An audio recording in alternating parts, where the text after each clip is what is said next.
तो फ्रेंड फिर से बहुत बहुत स्वागत है आप सभी का आपका अपना यूट्यूब चैनल मेजर टारगेट पर। तो फ्रेंड आज के इस वीडियो में हम लोग क्लास 10 के ऑल सब्जेक्ट का यानी कि संपूर्ण विषय का हम आप लोग का जो है ना टेस्ट लेने वाले हैं। और इस टेस्ट में हम लोग काफ़ी महत्वपूर्ण 30 मोस्ट इंपॉर्टेंट वस्तुनिष्ठ प्रश्न को देखेंगे। तो फ्रेंड अगर आप भी इस बार मैट्रिक के बोर्ड एग्जाम देने वाले 2023 में, तो ये क्लास आपके लिए काफ़ी इंपॉर्टेंट है, इसलिए क्लास को बिल्कुल शुरू से लेकर आखिरी तक ज़रूर दीजिएगा, ठीक है। क्योंकि यहाँ पे जितने भी क्वेश्चंस को सेलेक्ट किए हैं ना, ये सभी प्रश्न आपका एनसीईआरटी के न्यू पैटर्न पर आधारित है। तो फ्रेंड अगर आप भी इस बार फाइनल एग्जाम देने वाले 2023 में, तो प्लीज़ दोस्तों क्लास को बिल्कुल शुरू से लेकर आखिरी तक ज़रूर कीजिएगा। और दोस्तों आप कोशिश कीजिएगा ज़्यादा से ज़्यादा कि एक एक क्वेश्चन का आंसर जो है ना आप हमें लाइव चैट में या फिर कमेंट बॉक्स में कमेंट ज़रूर कीजिएगा, क्योंकि ये टेस्ट आपके लिए काफ़ी इंपॉर्टेंट है। तो फ्रेंड फटाफट से वीडियो को लाइक कर दीजिएगा। और दोस्तों चैनल पर नए हैं ना, तो प्लीज़ दोस्तों चैनल को सब्सक्राइब कर लीजिएगा, साथ में नोटिफिकेशन बेल आइकन आएगा, इसे प्रेस करके ऑल पर जरूर सेलेक्ट कर लीजिएगा। और दोस्तों जो भी विद्यार्थी अभी तक हमारे व्हाट्सएप ग्रुप में नहीं जुड़े हैं, तो फटाफट से आप मेरा व्हाट्सएप नंबर नोट कीजिए। मेरा व्हाट्सएप नंबर है 6206076569। सिंपल इस नंबर को सेव कीजिए। आप बोलिए कि सर हमें व्हाट्सएप ग्रुप में जोड़ दीजिए, तो हम जो है ना आपको व्हाट्सएप ग्रुप में जोड़ देंगे, ठीक है। और यहाँ पे आप जो है ना ज़्यादा से ज़्यादा कोशिश कीजिएगा एक एक क्वेश्चन का आंसर जो है ना लाइव चैट में कमेंट जरूर कीजिएगा। तो चलिए दोस्तों देखते हैं यहाँ पे आज का जो फर्स्ट प्रश्न है ना, गत वर्ष में काफ़ी बार पूछा जा चुका है, यानी कि प्रत्येक वर्ष जो है ना इस तरह के प्रश्न पूछे ही जाते हैं आपके एग्जाम में। तो फ्रेंड आपको बताना है कि एक लिंगी पादप का उदाहरण है। तो यहाँ पे देख सकते हो ऑप्शन ए में आपका दिया है सरसों या फिर पपीता, और ऑप्शन सी है उड़हुल या फिर मटर। तो फ्रेंड यहाँ पे जो एक लिंगी पादप का जो उदाहरण होगा ना दोस्तों, क्या हो जाएगा? पपीता हो जाएगा। क्या हो जाएगा? पपीता, यानी कि पपाया।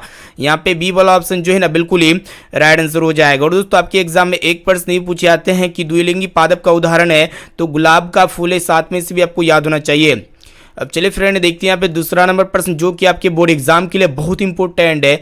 यहाँ पे आपको बताना है कि अर्थव्यवस्था कितने प्रकार के होते हैं। तो यहाँ पे देख सकते हो ऑप्शन ए में आपका दिया है 2 या फिर 3, और ऑप्शन सी है 4, और ऑप्शन डी में आपका दिया गया अनेक। तो फ्रेंड ये जो अर्थव्यवस्था होते हैं ना कितने प्रकार के होते हैं, तो 3 प्रकार के होते हैं। पहला होता है आपका पूंजीवादी अर्थव्यवस्था। पूंजीवादी अर्थव्यवस्था जो है ना दोस्तों किस देश में होते हैं, तो जैसे कि हो गया आपका अमेरिका, रूस, उसके बाद ब्रिटेन। और दोस्तों साम्यवादी दूसरा होता है आपका साम्यवादी अर्थव्यवस्था। तो साम्यवादी अर्थव्यवस्था में क्या क्या हो सकते हैं, जैसे कि आपका चीन हो गया, उत्तर कोरिया हो गया, और तीसरा होता है आपका मिश्रित अर्थव्यवस्था, ठीक है। और दोस्तों ये मिश्रित अर्थव्यवस्था में कौन सा देश आते हैं, तो भारत देश आते हैं। अब चलिए फ्रेंड देखते हैं यहाँ पे तीसरा नंबर प्रश्न, जो कि आपके बोर्ड एग्जाम के लिए काफ़ी इंपॉर्टेंट है। यहाँ पे आपको बताना है कि नागरी लिपि के, यहाँ पे देखिएगा दोस्तों, नागरी लिपि के आरंभिक लेख हमें कहाँ से मिलते हैं, काफ़ी इंपॉर्टेंट है। तो देख सकते हो ऑप्शन ए में आपका दिया गया है पूर्वी भारत से या फिर पश्चिमी भारत से, और ऑप्शन सी है दक्षिणी भारत से या फिर उत्तरी भारत से। तो फ्रेंड ये जो नागरी लिपि के आरंभिक लेख मिलते हैं ना दोस्तों, कहाँ से मिलते हैं, तो दक्षिणी भारत से मिलते हैं, इसे आपको याद होना चाहिए। यानी कि यहाँ पे बी वाला ऑप्शन जो है ना बिल्कुल ही राइट आंसर हो जाएगा। और दोस्तों आपके एग्जाम में एक प्रश्न नहीं पूछे आते हैं कि तमिल, मलयालम, तेलुगु भाषाएं हैं। तो फ्रेंड ये सभी भाषाएं दक्षिणी भारत की है। और दोस्तों ये जो नागरी लिपि है ना के लेखक कौन है, तो गुणाकर मूल्य है, इसे आपको याद होना चाहिए। अब चलिए फ्रेंड देखते हैं यहाँ पे चौथा नंबर प्रश्न, जो कि आपके बोर्ड एग्जाम के लिए काफ़ी इंपॉर्टेंट है। यहाँ पे आपको बताना है कि बहती नदी कहाँ मिलती है। तो देख सकते हो ऑप्शन ए में आपका दिया सरोवर में, या फिर नदी में, या फिर समुद्र में, और ऑप्शन डी है तालाब में। तो फ्रेंड फटाफट से आप हमें कमेंट कीजिए, ये बहती नदी कहाँ पे मिलती है, दोस्तों समुद्र में मिलती है। यानी कि यहाँ पे सी वाला ऑप्शन जो है ना बिल्कुल ही राइट आंसर हो जाएगा। और दोस्तों आपके एग्जाम में एक प्रश्न भी पूछे जाते हैं कि नदियाँ अपना नाम और रूप दोनों को छोड़कर कहाँ पे मिलती है, तो समुद्र में मिलती है। चलिए देखते हैं यहाँ पे नेक्स्ट क्वेश्चन, जो कि मैथ्स का क्वेश्चन है, काफ़ी इंपॉर्टेंट है। यहाँ पे आपको बताना है कि किसी गोले का वक्र पृष्ठ क्षेत्रफल यहाँ पे 144 पाई सेंटीमीटर स्क्वायर है। तो यहाँ पे आपसे पूछ रहा है कि उसकी त्रिज्या क्या होगी। चलिए दोस्तों इसको हम लोग फटाफट से सोल्व करते हैं। तो सबसे पहले यहाँ पे आपको पता होना चाहिए गोले का वक्र पृष्ठ क्षेत्रफल क्या होता है। तो फ्रेंड क्या होता है, 4 पाई आर स्क्वायर होता है, ठीक है। तो इसका वैल्यू कितना दिया गया है, 144 पाई सेंटीमीटर स्क्वायर दिया गया है, ठीक है। तो यहाँ पे हम लोग 144 पाई सेंटीमीटर स्क्वायर को उतारेंगे, तो यहाँ पे क्या होगा कि पाई से पाई कैंसिल हो जाएगा। उसके बाद हम लोग क्या करेंगे, 4 आर स्क्वायर को ऐसे छोड़ देंगे। उसके बाद यहाँ पे 144 है, तो 144 को ऐसे ही रहने देंगे। उसके बाद यहाँ पे हम लोग क्या करेंगे दोस्तों, 4 जो है ना आर स्क्वायर के साथ गुना में है, तो जब ये राइट साइड में जाएगा तो बटे के फॉर्म में हो जाएगा, यानी कि 144/4 हो जाएगा। इसको जब हम लोग काटेंगे तो यहाँ पे 4 तिया 12 हो जाएगा। उसके बाद यहाँ पे आपका 2 बचा यानी कि 4 चौको 24 हो जाएगा। तो फ्रेंड यहाँ पे देखिएगा आर स्क्वायर जो है ना लेफ्ट साइड में, स्क्वायर लेफ्ट साइड में, तो राइट साइड में जाने के बाद क्या हो जाएगा, वर्गमूल में चले जाएगा। और आपको पता होना चाहिए दोस्तों, ये 36 किसका स्क्वायर रूट होता है, तो 6 का होता है। यानी कि यहाँ पे इसका त्रिज्या कितना आ गया दोस्तों, 6 सेंटीमीटर आ गया, जो कि ऑप्शन ए में आपका दिया गया है। यानी कि यहाँ पे ए वाला ऑप्शन जो है ना बिल्कुल ही राइट आंसर हो जाएगा। उम्मीद करते हैं प्रश्न आपको काफी अच्छी तरीके से समझ में आ चुका होगा। अब चलिए फ्रेंड देखते हैं यहाँ पे नेक्स्ट क्वेश्चन। आपको बताना है कि निम्नलिखित में से कौन एक उभयलिंगी जंतु है, काफी इंपॉर्टेंट है। तो फ्रेंड यहाँ पे सबसे पहले आपको पता होना चाहिए कि उभयलिंगी जंतु कौन होते हैं, जिसमें दोनों लिंग पाए जाते हैं, तो उसी को हम लोग उभयलिंगी जंतु कहेंगे। तो देख सकते हो ऑप्शन ए में आपका दिया गया है केचुआ या फिर मछली, और ऑप्शन सी है शेर या फिर बकरी। तो फ्रेंड यहाँ पे जो उभयलिंगी जंतु होगा ना केचुआ हो जाएगा। यानी कि यहाँ पे ए वाला ऑप्शन जो है ना बिल्कुल ही राइट आंसर हो जाएगा। और दोस्तों आपके एग्जाम में चलिए दोस्तों देखते हैं यहाँ पे नेक्स्ट क्वेश्चन की तरफ बढ़ चलते हैं, जो कि काफी इंपॉर्टेंट है। ये प्रश्न जो ना काफी सिंपल है। आपको बताना है कि डेबिट कार्ड संबंधित है, यानी कि ये डेबिट कार्ड जो ना दोस्तों किससे संबंधित है वही आपको बताना है। तो देखिएगा ऑप्शन ए में आपका दिया हुआ एटीएम प्रणाली से, या फिर ऑप्शन बी में आपका दिया गया कोर बैंकिंग प्रणाली से, या फिर बैंकिंग प्रणाली से, और ऑप्शन डी इनमें से कोई नहीं। तो फ्रेंड ये जो डेबिट कार्ड संबंधित है ना किससे संबंधित है, तो एटीएम यहाँ पे एटीएम प्रणाली से संबंधित है, ठीक है। और दोस्तों एटीएम का फुल फॉर्म क्या होता है, ऑटोमेटिक टेलर मशीन होता है, इसे आपको साथ में याद होना चाहिए। और दोस्तों ये जो एटीएम होते हैं ना, एटीएम से पैसे 24 घंटे निकाल तथा जमा कर सकते हैं, यानी कि निकासी कर सकते हैं और यहाँ पे जमा कर सकते हैं 24 घंटे एटीएम से पैसे, ठीक है। अब चलिए फ्रेंड देखते हैं यहाँ पे नेक्स्ट क्वेश्चन को देखिएगा, जो कि बहुत इंपॉर्टेंट है। यहाँ पे आपको बताना है कि बेतमा दान पत्र किस समय का है, काफी इंपॉर्टेंट है। तो यहाँ पे देखिएगा ऑप्शन ए में आपका दिया गया है 1020 ईस्वी का, या फिर 1021 ईस्वी का, या फिर 1022 ईस्वी का, और ऑप्शन डी में आपका दिया गया है 1023 ईस्वी का। तो फ्रेंड ये जो बेतमा दान पत्र है ना 1020 ईस्वी का है, यानी कि यहाँ पे ए वाला ऑप्शन जो है ना बिल्कुल ही राइट आंसर हो जाएगा। और दोस्तों बेतमा दान पत्र कहाँ है, तो इंदौर के पास। आपके एग्जाम में क्वेश्चन पूछे जा सकते हैं कि ये बेतमा दान पत्र कहाँ है, तो इंदौर के पास है। अब चलिए फ्रेंड देखते हैं यहाँ पे नेक्स्ट क्वेश्चन को देखिएगा, जो कि बहुत इंपॉर्टेंट है। यहाँ पे आपको बताना है कि कैमूदी महोत्सव कहाँ मनाया जाता है, काफी इंपॉर्टेंट है। तो यहाँ पे देखिएगा ऑप्शन ए में आपका दिया वैशाली में, या फिर गया में, या फिर पाटलिपुत्र में, या फिर मुजफ्फरपुर में। तो फ्रेंड ये जो कैमूदी महोत्सव है ना दोस्तों कहाँ पे मनाया जाता है वही आपको बताना है। तो कहाँ पे मनाया जाता है, पाटलिपुत्र में मनाया जाता है। और दोस्तों ये पटना का पुराना नाम क्या है, पाटलिपुत्र है, साथ में से भी आपको याद होना चाहिए। यानी कि यहाँ पे सी वाला ऑप्शन जो है ना बिल्कुल ही राइट आंसर हो जाएगा। दोस्तों आपके एग्जाम में एक प्रश्न भी पूछे जाते हैं कि ये जो कैमूदी महोत्सव है ना दोस्तों किस ऋतु में मनाया जाता है, तो शरद ऋतु में मनाया जाता है। और दोस्तों ये कैमूदी महोत्सव की शुरुआत किस शासन वंश में हुआ था, तो गुप्त शासन वंश में हुआ था। अब चलिए फ्रेंड देखते हैं यहाँ पे नेक्स्ट क्वेश्चन की तरफ बढ़ चलती है, जो कि बहुत इंपॉर्टेंट है। मैथ्स का प्रश्न है। यहाँ पे आपको बताना है कि यदि इतना तथा इतना 13 का माध्य जो है ना 10 दिया गया, तो यहाँ पे आपसे पूछ रहा है कि x का मान क्या होगा। तो फ्रेंड सबसे पहले आपको पता होना चाहिए माध्य का फॉर्मूला, आपको पता होना चाहिए माध्य बराबर क्या होता है दोस्तों। तो हम यहाँ पे लिख देते हैं माध्य बराबर क्या होता है, सभी परीक्षणों का योग बटे सभी परीक्षणों की संख्या होता है, ठीक है। एक ना एक प्रश्न जो है ना इसी तरह के आपके बोर्ड एग्जाम में पूछे ही जाएंगे। तो माध्य बराबर क्या हो जाएगा, इसको ध्यानपूर्वक देखिएगा। तो यहाँ पे आपका हो जाएगा सभी परीक्षणों का योग बटा सभी परीक्षणों की संख्या हो जाएगा, ठीक है। तो यहाँ पे हम लोग लिख देते हैं सभी परीक्षणों की संख्या। तो इसको आप जो है ना नोट कर सकते हैं, काफी इंपॉर्टेंट प्रश्न आपके बोर्ड एग्जाम के लिए। तो यहाँ पे हम लोग फटाफट से इसको लिख चुके हैं, ठीक है। तो फ्रेंड यहाँ पे देखिएगा सभी का माध्य कितना दिया गया, 10 दिया गया। तो यहाँ पे हम लोग माध्य की जगह 10 लिख सकते हैं। उसके बाद सभी परीक्षणों का योग कहने का अर्थ यहाँ पे जितने भी परीक्षण है ना इसको हम लोग क्या करेंगे, ऐड करेंगे। तो बारी बारी से सबको ऐड करेंगे। देखते हैं यहाँ पे क्या क्या दिया गया है, जैसे कि यहाँ पे 6 प्लस, उसके बाद 8 प्लस, उसके बाद 9 हो जाएगा, फिर यहाँ पे x हो जाएगा, ठीक है। फिर यहाँ पे आपका 13, ठीक है, इसको भी लिया जाएगा क्योंकि यहाँ पे तथा है, तथा के बाद यहाँ पे 13 लिखा गया। यानी कि यहाँ पे जितने भी संख्या है, जितना भी डाटा दिया गया है ना, तथा यानी कि 13, ये सभी का माध्य कितना है, 10 है, ठीक है।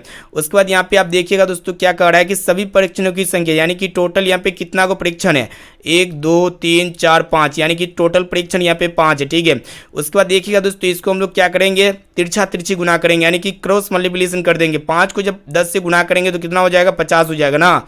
उसके बाद दोस्तों यहाँ पे 5 नहीं होगा, इसके नीचे तो 1 छिपा हुआ है, ठीक है। हम क्या करेंगे, इसको ऐड करेंगे। तो यहाँ पे ऐड होके कितना आएगा दोस्तों, 36 आएगा। कितना आएगा, 36 प्लस x बटे यहाँ पे देखिएगा इसके नीचे इसको जब हम लोग क्रॉस मल्टीप्लिकेशन किए, यहाँ पे इसको हम लोग क्या किए 1 से गुना किए तो 36 + x हो गया। फिर हम लोग 5 को 10 से गुना किए तो आपका कितना हो गया 50 हो गया ना। उसके बाद यहाँ पे क्या करेंगे दोस्तों, x को जो है ना ऐसे ही छोड़ देते हैं। उसके बाद 50 यहाँ पे 36 प्लस में तो राइट साइड में, यहाँ पे लेफ्ट साइड में आएगा तो आपका माइनस में हो जाएगा। यानी कि यहाँ पे x का वैल्यू कितना आ गया 50 में 36 गया तो आपका 14 हो गया। ठीक है, जो कि यहाँ पे ऑप्शन सी में आपका दिया गया है। यानी कि यहाँ पे सी वाला ऑप्शन जो है ना बिल्कुल ही राइट आंसर हो जाएगा। अब चलिए फ्रेंड देखते हैं यहाँ पे नेक्स्ट क्वेश्चन को देखिएगा। यहाँ पे आपको बताना है कि आवर्त सारणी के प्रथम वर्ग के सदस्य, काफी इंपॉर्टेंट है तो फटाफट से बताइए कि आवर्त सारणी के जो प्रथम वर्ग के जो सदस्य होते हैं ना दोस्तों क्या होते हैं, वही आपको बताना है। तो देखिएगा ऑप्शन ए में आपका दिया गया अम्लीय धातु या फिर क्षारीय धातु या फिर अक्रिय गैस या फिर मिश्र धातु। ठीक है, तो फ्रेंड जो आवर्त सारणी के जो प्रथम वर्ग के सदस्य होते हैं क्या होते हैं, वही आपको बताना है। तो क्षारीय धातु होते हैं, क्या होते हैं क्षारीय धातु। यानी कि यहाँ पे बी वाला ऑप्शन जो है ना बिल्कुल ही राइट आंसर हो जाएगा। दोस्तों आपके एग्जाम में एक प्रश्न नहीं पूछे आते हैं कि आवर्त सारणी के द्वितीय वर्ग के सदस्य क्या होते हैं, तो क्षारीय मृदा धातु होते हैं। थोड़ा सा यहाँ पे डिफरेंस होते हैं, लेकिन जो आवर्त सारणी के जो प्रथम वर्ग के सदस्य होते हैं वो आपका क्षारीय धातु होते हैं, और आवर्त सारणी के द्वितीय वर्ग के सदस्य क्या होते हैं क्षारीय मृदा धातु होते हैं। अब चलिए फ्रेंड देखते हैं यहाँ पे नेक्स्ट क्वेश्चन को देखिएगा। प्लीज दोस्तों यहाँ पे जो है ना टेस्ट को पूरा जरूर दीजिएगा, क्योंकि आज के इस टेस्ट में हम लोग जो है ना काफी महत्वपूर्ण है 30 मोस्ट इंपोर्टेंट पूरे बुक का यहाँ पे जो है ना जितने भी यहाँ पे आपका ऑल सब्जेक्ट है, यहाँ पे सभी सब्जेक्ट का यहाँ पे निचोड़ प्रश्न को लेके आ चुके हैं। तो अगर आप ये सभी प्रश्न को अच्छी तरीके से पढ़ लेते हैं, ध्यानपूर्वक समझ लेते हैं ना, तो हम यहाँ पे गारंटी देते हैं कि ये 30% में से काफ़ी सारे प्रश्न जो है ना आपके बोर्ड एग्जाम में 100% लड़ेगा ही लड़ेगा। इसलिए काफ़ी इंपॉर्टेंट क्लास है। प्लीज़ दोस्तों क्लास को बिल्कुल शुरू से लेकर आखिरी तक जरूर कीजिएगा, और जो भी विद्यार्थी अभी तक हमारे वीडियो को लाइक नहीं किया ना, तो प्लीज़ दोस्तों जल्दी से फटाफट से वीडियो को लाइक कीजिएगा, क्योंकि हम जो है ना आपके लिए इतना करते हैं तो यहाँ पे लाइक करने में क्या होता है। तो फटाफट से आप लाइक को कर दीजिए, और चैनल को सब्सक्राइब नहीं किए हैं तो जो है ना दोस्तों चैनल को सब्सक्राइब कर लीजिएगा। साथ में नोटिफिकेशन बेल आइकन आएगा, इसे प्रेस करके ऑल पर जरूर सेलेक्ट कर लीजिएगा। अब चलिए फ्रेंड देखते हैं यहाँ पे आपको बताना है कि भारत में कहाँ औरतों के लिए आरक्षण की व्यवस्था है, काफ़ी इंपॉर्टेंट है। तो देखिएगा ऑप्शन ए में आपका दिया गया लोकसभा में या फिर विधानसभा में या फिर मंत्रिमंडल में या फिर पंचायती राज संस्थाएं में। ठीक है, तो फ्रेंड भारत में जो ना दोस्तों औरतों के लिए कहाँ आरक्षण की व्यवस्था की गई है, तो पंचायती राज संस्थाएं में की गई है। यानी कि यहाँ पे डी ऑप्शन जो है ना बिल्कुल ही राइट आंसर हो जाएगा। और दोस्तों कितने प्रतिशत आरक्षण है, तो 50% आरक्षण की व्यवस्था की गई है। अब चलिए फ्रेंड देखते हैं यहाँ पे नेक्स्ट क्वेश्चन को देखिएगा, जो कि बहुत इंपॉर्टेंट है। यहाँ पे आपको बताना है कि दारिश नामक सोने के सिक्कों से भरा घड़ा किसे मिला था। तो देख सकते हो ऑप्शन ए में आपका दिया गया है हकेल को या फिर हरकस को या फिर वारेन हेस्टिंगस को या फिर विलियम प्रथम को। तो फ्रेंड दारिश नामक सोने के सिक्कों से भरा घड़ा जो ना दोस्तों किसे मिला था, तो वारेन हेस्टिंगस को मिला था। इसे आपको याद होना चाहिए। यानी कि यहाँ पे सी वाला ऑप्शन जो है ना बिल्कुल ही राइट आंसर हो जाएगा। और दोस्तों ये वारेन हेस्टिंगस कौन थे, तो भारत के गवर्नर जनरल थे। इसे आपको याद होना चाहिए। और दोस्तों आपको एक आपके एग्जाम में एक प्रश्न ये पूछे आते हैं कि दारिश नामक सोने के सिक्के कितने मिले थे, तो 172 मिले थे। ठीक है, इसे आपको याद होना चाहिए। चलिए देखते हैं यहाँ पे नेक्स्ट क्वेश्चन की तरफ बढ़ चलते हैं, जो कि बहुत इंपॉर्टेंट है। यहाँ पे आपको बताना है कि कर्मवीर कथा समाज के किस वर्ग की कथा है, काफी इंपॉर्टेंट है। तो यहाँ पे देखिएगा दोस्तों धनी या फिर दलित या फिर कुलीन या फिर अल्पसंख्यक। ठीक है, तो फ्रेंड ये जो कर्मवीर कथा है ना समाज के किस वर्ग की कथा है, तो दलित वर्ग की कथा है। यानी कि यहाँ पे जो है ना बिल्कुल ही बी वाला ऑप्शन बिल्कुल ही राइट आंसर हो जाएगा। और दोस्तों ये कर्मवीर कौन थे, तो राम प्रवेश राम थे। अब चलिए फ्रेंड देखते हैं यहाँ पे नेक्स्ट क्वेश्चन, जो कि मैथ्स का प्रश्न है, काफी इंपॉर्टेंट है। यहाँ पे आपको बताना है कि बिंदु 15,8 की दूरी मूल बिंदु से होगी। ठीक है, तो फ्रेंड जब भी मूल बिंदु से दूरी पूछा जाएगा ना, तो आपके लिए यहाँ पे स्पेशली फॉर्मूला होता है ओरिजिन पॉइंट से जब भी दूरी पूछा जाएगा। ठीक है, तो चलिए दोस्तों इसके लिए फॉर्मूला क्या होता है, मूल बिंदु से दूरी के लिए यहाँ पे √x² + y² होता है। ठीक है, तो इसी फॉर्मूला के द्वारा इसको हम लोग सोल्व करेंगे। तो फटाफट से यहाँ पे देखिएगा दोस्तों, ये x होते हैं, उसके बाद ये आपका y होते हैं। ठीक है, तो यहाँ पे x की जगह कितना रखेंगे, 15 रखेंगे, तो यहाँ पे 15 का स्क्वायर हो जाएगा। फिर यहाँ पे y की जगह 8 रखेंगे, तो यहाँ पे 8 का स्क्वायर हो जाएगा। तो फ्रेंड 15 का स्क्वायर कितना हो जाएगा, 225 हो जाएगा। फिर यहाँ पे 8 का स्क्वायर 64 हो जाएगा। उसके बाद हम लोग यहाँ पे क्या करेंगे कि दोनों को ऐड करेंगे, तो यहाँ पे 5 9 हो जाएगा। उसके बाद यहाँ पे 6 8 हो जाएगा, और यहाँ पे 2 हो जाएगा, 289। ठीक है, तो फ्रेंड यहाँ पे 289 यानी कि ये किसका स्क्वायर रूट होता है, तो 17 का होता है, जो कि यहाँ पे सी ऑप्शन में दिया गया है। यानी कि यहाँ पे सी वाला ऑप्शन जो है ना बिल्कुल ही राइट आंसर हो जाएगा। अब चलिए फ्रेंड देखते हैं यहाँ पे नेक्स्ट क्वेश्चन को देखिएगा। आपको बताना है कि आवर्त सारणी के उद्ग्रह स्तंभ को क्या कहा जाता है? काफी इंपोर्टेंट, यानी कि जो आवर्त सारणी होते हैं उद्ग्रह स्तंभ कुछ इस प्रकार होते हैं, तो इसको हम लोग क्या कहेंगे दोस्तों? ठीक है, तो इसको हम लोग क्या कहेंगे? वर्ग कहेंगे। ठीक है, इसे आपको याद होना चाहिए। और दोस्तों वर्गों की संख्या कितनी होती है? तो 18 होती है। और दोस्तों आपके एग्जाम में एक प्रश्न पूछे आते हैं कि आवर्त सारणी के क्षैतिज कतारों को क्या कहेंगे? कुछ इस प्रकार क्षैतिज कतारें होगी, तो इसको हम लोग क्या कहेंगे दोस्तों? तो आवर्त कहेंगे। ठीक है, और दोस्तों आवर्त सारणी में आवर्तों की संख्या कितनी होती है? तो 7 होती है। 7 में इसे भी आपको याद होना चाहिए। चलिए दोस्तों देखते हैं यहाँ पे नेक्स्ट क्वेश्चन। यहाँ पे आपको बताना है कि 1 रुपया का नोट जारी किया जाता है, यानी कि 1 रुपया का नोट जो है ना दोस्तों किसके द्वारा जारी किया जाता है? ठीक है, तो केंद्रीय सरकार के द्वारा किसके द्वारा जारी किया जाता है? तो केंद्रीय सरकार के द्वारा जारी किया जाता है। यानी कि यहाँ पे जो है ना दोस्तों ए वाला ऑप्शन बिल्कुल ही राइट आंसर हो जाएगा। और दोस्तों 1 रुपये से ज़्यादा नोट जो है ना जारी कौन करता है? जैसे कि यहाँ पे 1 रुपये का नोट कौन जारी करता है? केंद्रीय सरकार के द्वारा जारी करता है। ठीक है, जैसे कि यहाँ पे 5 रुपये का नोट, उसके बाद 10 रुपये का नोट, 100 रुपये का नोट, ये सब नोट जो है ना दोस्तों कौन जारी करता है? तो रिजर्व बैंक ऑफ इंडिया करता है। साथ में इसे भी आपको याद होना चाहिए। अब चलिए फ्रेंड देखते हैं यहाँ पे नेक्स्ट क्वेश्चन को देखिएगा, जो कि बहुत इंपॉर्टेंट है। यहाँ पे आपको बताना है कि नालंदा विश्वविद्यालय कहाँ पर स्थित है? तो देख सकते हो ऑप्शन ए में आपका दिया बिहार में, या फिर उत्तर प्रदेश में, या फिर मध्य प्रदेश में, या फिर गुजरात में। तो फ्रेंड है ये जो नालंदा विश्वविद्यालय स्थित है ना दोस्तों, कहाँ पे स्थित है? तो बिहार में स्थित है। यानी कि यहाँ पे ए वाला ऑप्शन जो है ना बिल्कुल ही राइट आंसर हो जाएगा। चलिए फ्रेंड देखते हैं यहाँ पे नेक्स्ट क्वेश्चन को देखिएगा। यहाँ पे आपको बताना है कि आर्य समाज की स्थापना किस नगर में हुई? काफी इंपॉर्टेंट है, तो फटाफट से बताइए कि आर्य समाज की स्थापना किस नगर में हुई थी? तो देखिएगा ऑप्शन ए में आपको बंगलोर में, या फिर मद्रास में, या फिर मुंबई में, और ऑप्शन डी है पटना में। ठीक है, तो फ्रेंड ये जो आर्य समाज की जो स्थापना हुई थी ना दोस्तों किस शहर में हुई थी वही आपको बताना है। तो इसका राइट आंसर हो जाएगा आपका यहाँ पे जो है ना दोस्तों, इसका राइट आंसर क्या होना चाहिए आप हमें कमेंट करके बता सकते हैं। ठीक है, ये आपका स्पेशली जो है ना SW क्वेश्चन ले लेते हैं कि आर्य समाज की स्थापना किस नगर में हुआ था। तो इसका जो भी राइट आंसर होता है ना, तो जल्दी से आप हमें फटाफट से कमेंट करके कमेंट बॉक्स में जरूर बताइएगा। चलिए देखते हैं यहाँ पे नेक्स्ट क्वेश्चन, जो कि मैथ का प्रश्न है, जो कि काफी इंपॉर्टेंट है। तो यहाँ पे 3 को शीर्ष दिया गया है, देख सकते हैं। उसके बाद यहाँ पे आपसे पूछ रहा है कि त्रिभुज के केंद्रक का निर्देशांक क्या होगा? ठीक है, तो सबसे पहले यहाँ पे आपको जो है एक प्रकार का त्रिभुज ड्रॉ कर लेना होगा। चलिए दोस्तों यहाँ पे त्रिभुज ड्रॉ कर लिए हैं। इसका यहाँ पे पहला पॉइंट्स का नाम यहाँ पे ए रख दिए, फिर ये आपका बी दूसरा पॉइंट से, सी तीसरा पॉइंट से। तो सबसे पहले यहाँ पे देखिएगा ए का निर्देशांक कितना दिया गया? 1,3 दिया गया। ठीक है, फिर यहाँ पे बी का निर्देशांक कितना दिया गया? 5,7 दिया गया है। फिर यहाँ पे सी का निर्देशांक कितना दिया गया है? 9,2 दिया गया। तो यहाँ पे आपसे पूछ रहा है कि त्रिभुज के केंद्र का निर्देशांक होगा, यानी कि यहाँ से यहाँ पे जो सेंट्रल होता है, यानी कि ये तीनों बिंदु जहाँ पे मिलती है, तो ये यानी कि यहाँ पे तीनों बिंदु मिलती है ना, तो इसी का यहाँ पे आपसे क्या पूछ रहा है कि केंद्र का निर्देशांक ज्ञात करना होगा। ठीक है, इसके लिए एक फॉर्मूला होता है दोस्तों, स्पेशली देखिएगा यहाँ पे x के लिए क्या होता है कि हम लोग क्या करेंगे x1 plus x2 plus x3 करेंगे, फिर यहाँ पे हम लोग क्या करेंगे बट्टे कर देंगे। ठीक है, तो चलिए दोस्तों फटाफट से यहाँ पे हम लोग वैल्यू को रखते हैं। तो देखिएगा यहाँ पे x1 का मान कितना दिया गया? 1 दिया गया, तो यहाँ पे 1 लिख देंगे। फिर यहाँ पे x2 का मान 5 है, तो 5 यहाँ पे हम लोग लिख देंगे। फिर यहाँ पे देखिएगा x3 का मान यहाँ पे 9 है, तो 9 लिख देंगे। फिर बट्टे करेंगे, बट्टे 3। तो चलिए दोस्तों इसको फटाफट से ऐड करते हैं। तो यहाँ पे 9 1 कितना हो जाएगा? 15 हो जाएगा। ठीक है, और यहाँ पे सॉरी 9 1 10 हो जाएगा, 10 और 5 15 हो जाएगा, तो 15/3 हो जाएगा। इसको जब हम लोग काटेंगे तो 5 टाइम्स में कट जाएगा। तो यहाँ पे x का वैल्यू 5 आ गया। ठीक है, फिर यहाँ पे हम लोग क्या करेंगे y का वैल्यू निकाल लेंगे। तो y बराबर क्या हो जाएगा? y1 plus y2 plus y3 हो जाएगा। ठीक है, बट्टे 3 हो जाएगा ना। चलिए काफ़ी सिंपल फॉर्मूला है। तो देखिएगा दोस्तों यहाँ पे y1 कौन होते हैं? 3 हो जाएगा। फिर यहाँ पे y2 7, फिर यहाँ पे y3 आपका 2 हो जाएगा। तो यहाँ पे हम लोग 3 प्लस 7 प्लस 2 कर देते हैं, फिर यहाँ पे बट्टे 3 कर देंगे ना। तो इसको जब हम लोग ऐड करेंगे तो 7 3 कितना हो जाएगा? 10 2 12 हो जाएगा, यानी कि 12/3। इसको जब हम लोग काटेंगे तो 4 टाइम्स में कट जाएगा, यानी कि 5,4 इसका राइट आंसर हो जाएगा। 3 चौके 12, यहाँ पे 4 होगा दोस्तों 5,4, जो कि ऑप्शन बी में आपका दिया गया है। यानी कि यहाँ पे बी वाला ऑप्शन जो है ना बिल्कुल ही राइट आंसर हो जाएगा। चलिए फ्रेंड देखते हैं यहाँ पे नेक्स्ट क्वेश्चन, जो कि बहुत इंपॉर्टेंट है।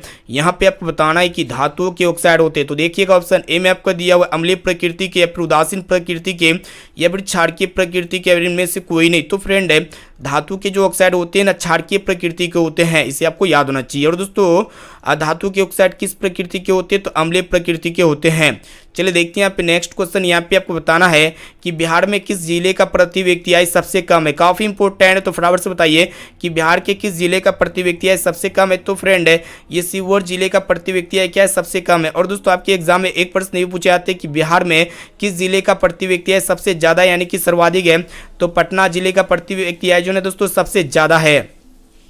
चलिए फ्रेंड देखते हैं यहाँ पे नेक्स्ट क्वेश्चन को देखिएगा, जो कि बहुत इंपॉर्टेंट है। यहाँ पे आपको बताना है कि मैक्स मुलर का जन्म कहाँ पे हुआ था। ठीक है, तो यहाँ पे देखिएगा 4 ऑप्शन दिया गया है, तो आपको पता होना चाहिए, हम आपको काफ़ी और पढ़ा चुके हैं।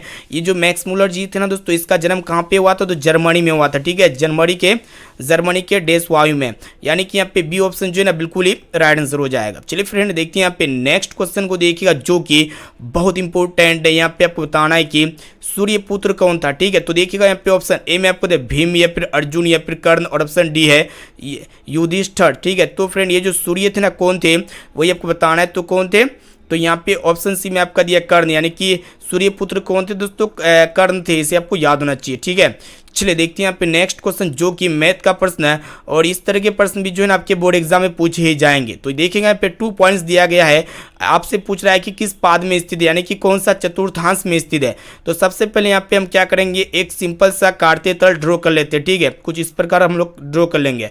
उसके बाद दोस्तों यहाँ पे आपको पता होना चाहिए, ये जो होते हैं प्रथम पद होते हैं, यानी कि प्रथम पाद प्लस कोमा प्लस होते हैं, फिर यहाँ पे दूसरा पाद का निर्देशांक क्या होते हैं, माइनस कोमा प्लस होते हैं, फिर ये तीसरा पाद का निर्देशांक क्या होते हैं, माइनस को माइनस होते हैं, फिर यहाँ पे चतुर्थ पाद का जो निर्देशांक होते हैं ना दोस्तों, क्या होते हैं आपका, यहाँ पे हो जाएगा प्लस को माइनस। ठीक है, तो यहाँ पे प्रथम होगा या प्रथम पाद, ये दूसरा पाद हो जाएगा, फिर ये तीसरा पाद, और ये आपका चतुर्थ पाद हो जाएगा। ठीक है, तो प्रथम दूसरा तीसरा चतुर्थ पता चल चुका है।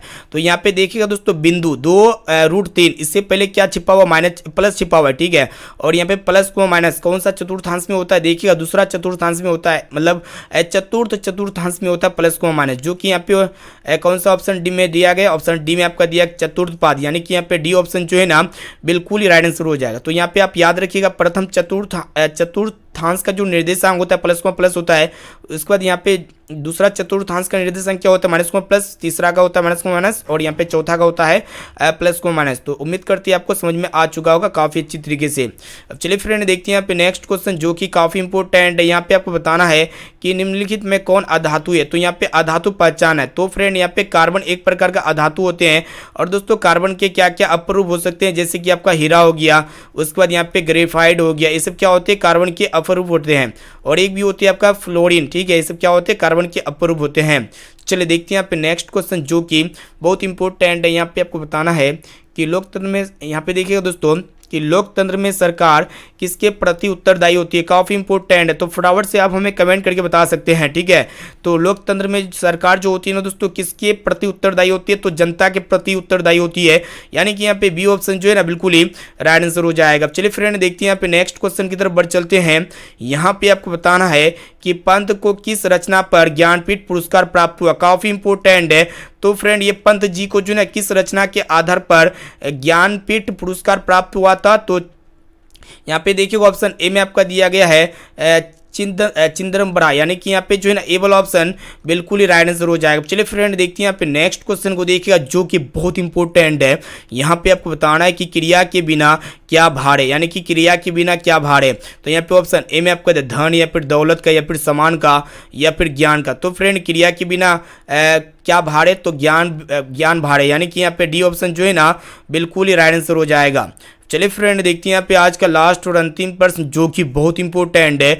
यहाँ पे आपको बताना है कि टंगस्टन निम्नलिखित में से किस ताप पर पिघलता है। तो देखिएगा यहाँ पे टंगस्टन का जो गलनांक होता है ना दोस्तों, कितना होता है, 3500 डिग्री सेल्सियस होता है, यानी कि यहाँ पे सी ऑप्शन जो है ना बिल्कुल ही राइट आंसर हो जाएगा। और दोस्तों आपके एग्जाम में एक प्रश्न नहीं पूछे आते हैं कि विद्युत बल्ब का फिलामेंट किस धातु का बना होता है, तो टंगस्टन का बना होता है। साथ में इसे भी आपको याद होना चाहिए। ठीक है, तो फ्रेंड यहाँ पे हम जो है ना फाइनली क्लास 10 का यहाँ पे ऑल सब्जेक्ट का हम टेस्ट ले चुके, मिक्स टेस्ट है, जिनमें हम लोग सभी विषयों का प्रश्न को यहाँ पे सम्मिलित किए थे। तो जल्दी से आप हमें फटाफट से कमेंट कीजिएगा कि ये 30 प्रश्न में से आपको पहले से कितना प्रश्न का सही और सटीक आंसर याद था।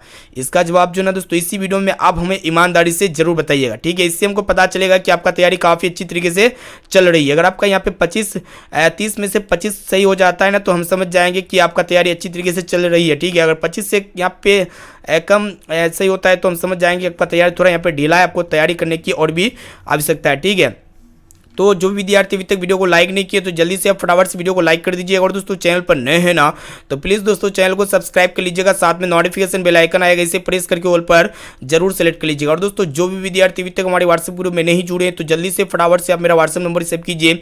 मेरा व्हाट्सएप नंबर है 6206076569। इस नंबर को सेव कीजिए। आप बोले कि सर मैं व्हाट्सएप ग्रुप में जोड़ दीजिए तो हम जो है ना आपको व्हाट्सएप ग्रुप में जोड़ देंगे, ठीक है।